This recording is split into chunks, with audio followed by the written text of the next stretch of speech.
This video is brought to you by Mubi, a curated streaming service showing exceptional films from around the globe. Get 3 months free at mubi.com/filmcompanion90. Anek is a confused and confusing political thriller. It's the fourth film in writer-director Anubhav Sinha's 2.0 avatar. The first, Mulk, dealt with communalism, Article 15 with casteism, and Thappad with sexism.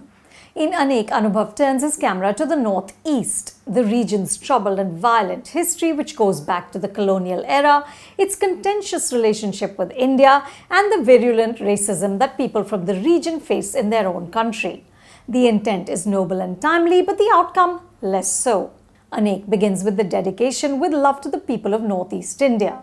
The film is set in an unnamed state in the region. Ayushmann Khurrana plays an undercover officer who's been assigned there to help broker peace between the many warring separatist groups and the Indian government. Anubhav's long-standing collaborators Manoj Pahwa and Kumud Mishra play key roles, and DOP Ewan Mulligan, who shot both Mulk and Article 15, is also on duty.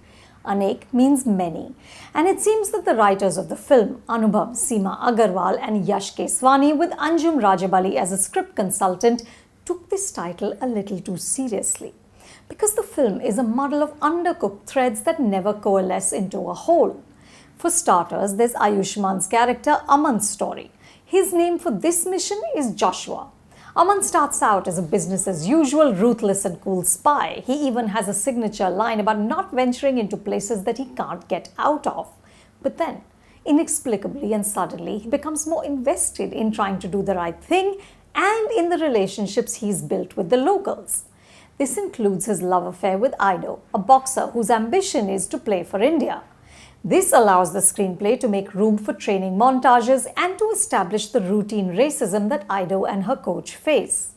He is told that if she gets selected for the national team along with another girl from the northeast, then the team might become Chinese. In addition to the leads, there are warring revolutionaries, the story of Nico, a teenager who picks up a gun, the power-mongering and opportunism of the political establishment, and the consistent inability of all the players to foster peace in the region.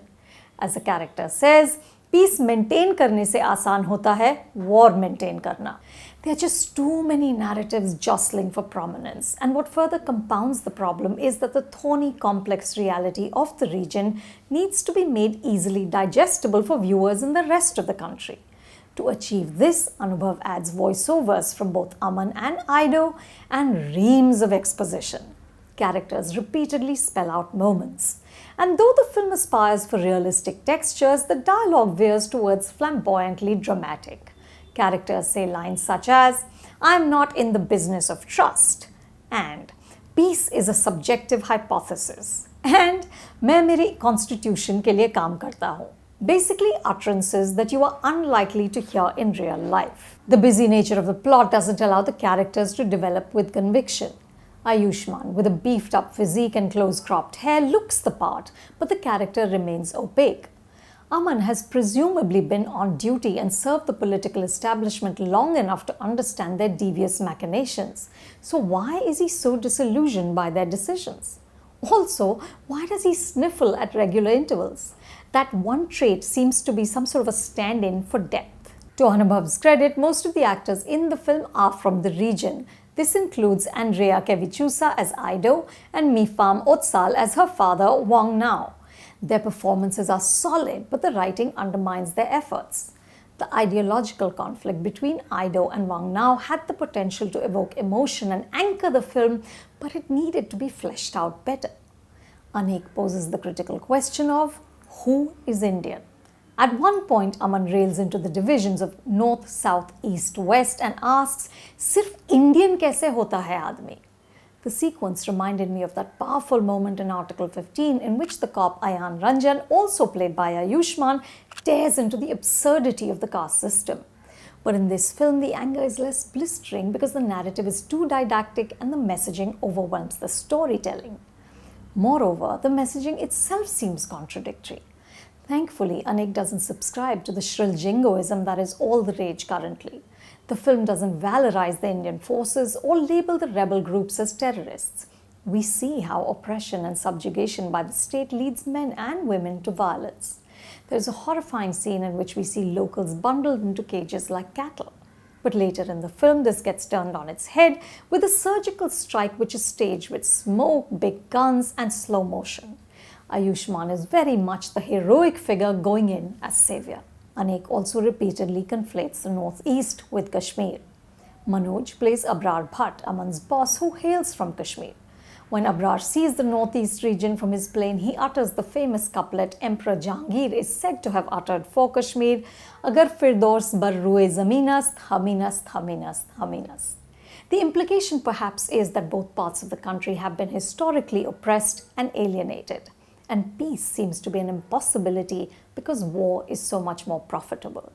Abrar's roots eventually color his decision-making. But again, these larger questions of geopolitical maneuvering don't land with enough force because the storytelling lacks clarity.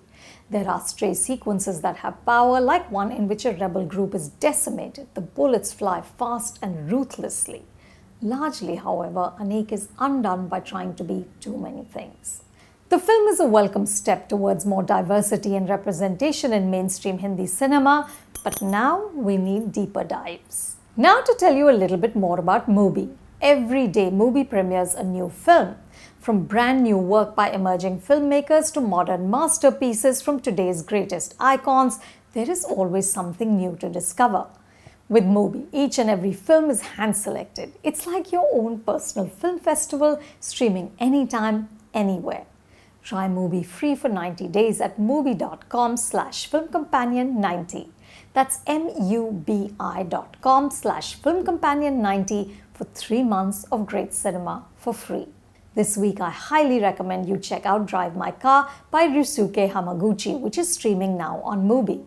The Oscar-winning Drive My Car is a delicate and devastating meditation on grief, the mysteries of the human heart, and the power of art. Director Ryusuke Hamaguchi delivers a profoundly moving film which might appear intimidating. It's 3 hours long and characters speak multiple languages, including Mandarin and Korean Sign Language. But if you submit to its unhurried rhythms, Drive My Car will slowly envelop you. You can watch the film exclusively on Mubi.